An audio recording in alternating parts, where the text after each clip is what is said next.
여러분 안녕하십니까? 5월 24일 JCN 모닝뉴스입니다. 지난 주말 발표한 민주당 정천석 동구청장 후보의 사퇴 여파가 거셉니다. 송철호 울산시장 후보가 어제 범민주진보개혁 연석회의를 제안하고 나섰는데요. 이번 지방선거에서 범민주 진보 세력의 연합이 변수가 될 수 있을지 관심이 모아지고 있습니다. 김영환 기자의 보도입니다. 지난 주말 갑작스런 민주당 정천석 동구청장 후보의 사퇴 선언.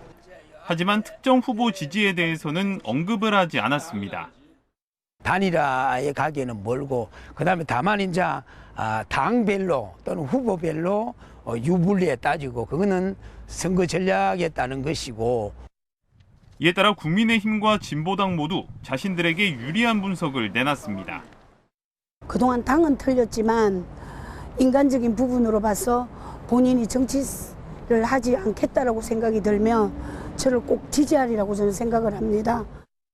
주민들도 그 뜻을 깊이 이해하고 국민의힘이 아닌 진보민주 개혁 세력이 선거에서 이길 수 있도록 힘을 모아 주실 것이라 굳게 믿습니다.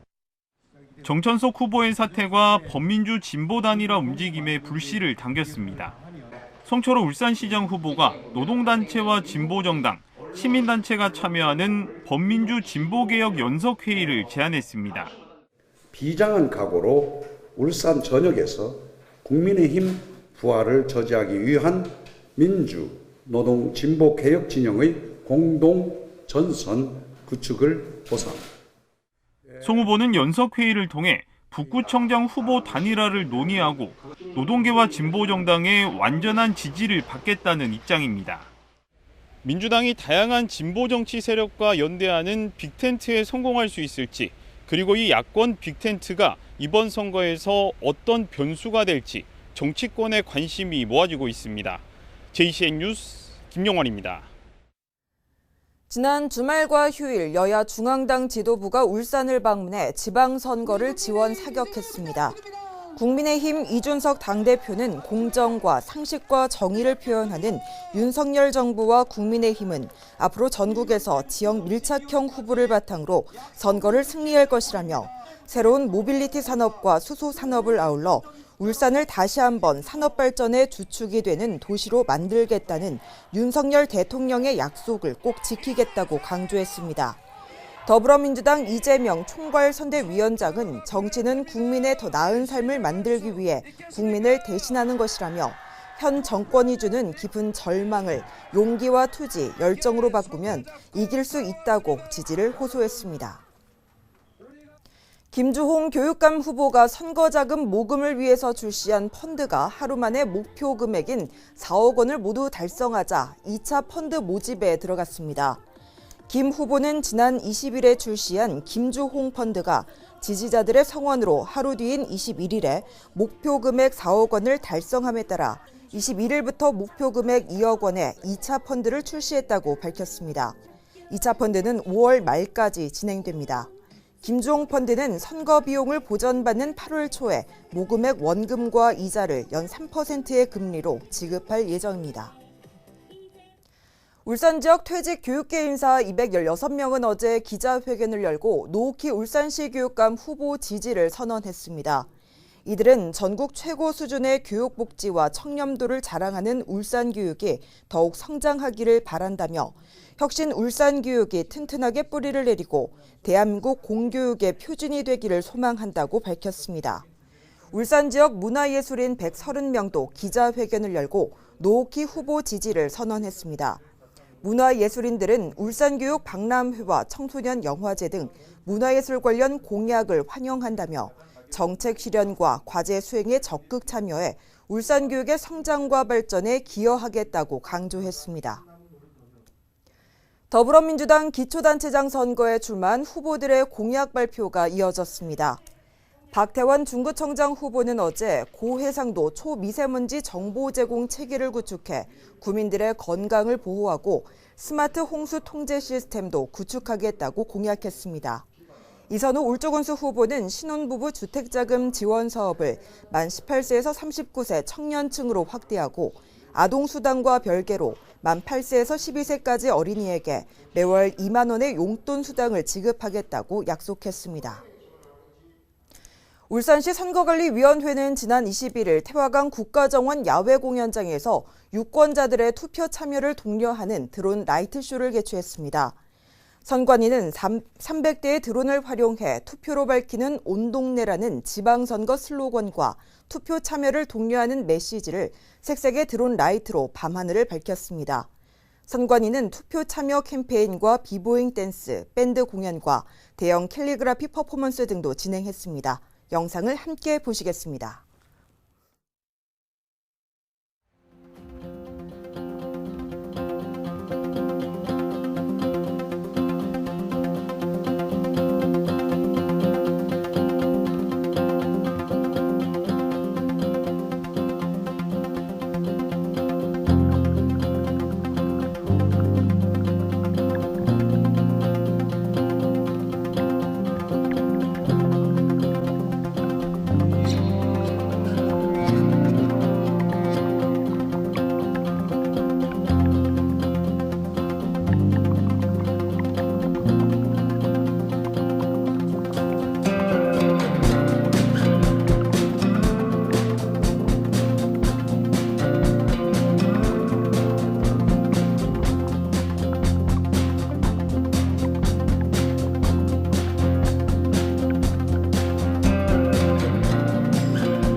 최근 5년간 국토교통부 공무원 징계 가운데 음주운전이 가장 많은 것으로 드러났습니다. 국민의힘 박성민 국회의원이 국토교통부로부터 받은 자료에 따르면 지난 5년간 국토교통부 소속 공무원의 징계 건수는 109건이었으며 이 가운데 32%인 35건이 음주운전에 따른 징계로 나타났습니다. 박 의원은 안전하고 편리한 교통 서비스를 제공해야 하는 국토부 공무원들이 음주운전을 하는 것은 있을 수 없는 일이라고 지적하며 공직기강 확립을 강력하게 촉구했습니다. 울산시는 어제 시청 상황실에서 전국체육대회 안전대책 추진 상황 보고회를 열고 안전대책 방안을 논의했습니다. 울산시는 대회 준비 과정에서 발생할 수 있는 각종 사건, 사고와 관련해 예방 안전 기준을 마련하고 종합 안전 대책을 수립하기로 했습니다. 특히 이번 전국체육대회가 중대재해법 시행 이후 첫 대회이자 코로나19 발생 이후 처음으로 정상적으로 열리는 대회인 만큼 안전한 대회 준비와 운영에 최선을 다하기로 했습니다. 이에 따라 울산시는 지자체와 교육청, 경찰과 체육회 등 관계기관들이 공동으로 참여하는 종합 상황실을 설치하고 안전사고 상황을 실시간으로 공유하기로 했습니다. 안전보건공단과 지방공기업평가원은 어제 지방공공기관의 중대재해처벌법 안착과 안전보건관리체계 구축을 위한 업무협약을 체결했습니다. 이 협약에 따라 안전보건공단은 평가원을 대상으로 중대재해처벌법 컨설팅을 실시하고 지방공공기관을 대상으로 중대재해처벌법 안착을 위한 교육 강사 지원에 나섭니다. 또 평가원은 지방공공기관 평가 기준에 중대재해처벌법 내용을 반영하고 산재 감소를 위한 전문화된 교육과정을 편성해서 운영할 예정입니다. 1명이 숨지고 9명이 중경상을 입은 S-오일 울산공장 폭발 화재의 원인이 인재일 가능성이 제기되고 있습니다. 인화성 물질을 완전히 빼내거나 차단한 채 작업이 이루어졌어야 했는데 인화성 물질로 가득 찬 다른 탱크 쪽의 밸브가 사고 당시에 열려 있었던 것으로 드러났습니다. 구현희 기자의 단독 보도입니다. 10명의 사상자가 발생한 S-오일 울산공장 폭발 화재. 인화성 물질로 완전 진화하는 데까지 20시간이 걸렸습니다. 현재 사고 원인을 조사하고 있는데 사고 당일 보수를 했던 밸브가 아닌 다른 탱크 쪽 밸브에 문제가 있었던 것으로 드러났습니다. 사고 당일 긴급 보수에 들어가기 전 오작동된 밸브와 연결된 탱크와 배관 내 가스를 모두 빼냈지만 가스가 가득 차 있던 또 다른 탱크의 밸브가 열려 있었고 이 밸브를 통해 가스가 사고 지점까지 퍼진 것으로 추정됩니다. 용기에서 분출되면 그게 열리지 않고 닫히도록 조치를 해야 되는데 그쪽으로는 가스 또는 액체가 흐르면 안 되는 부분이기 때문에 잠궜어야 되는데 잠그는 조치가 미비한 거고요. 사고 당시 현장에 있었던 협력업체 직원의 증언도 일치합니다. 하나는 빈통이에요. 하나는 차 있고 레벨이 더 이상 안 차게끔만 처음에 그 탱크로 가는 밸브를 잠가놨으면 레벨이 차지 않았을 거 아니에요. 애초에 탱크 올라오는 밸브를 잠궜는지 아니면 계속 열려 있었든지 잠갔는데 디기전 결함을 해서 열렸는지.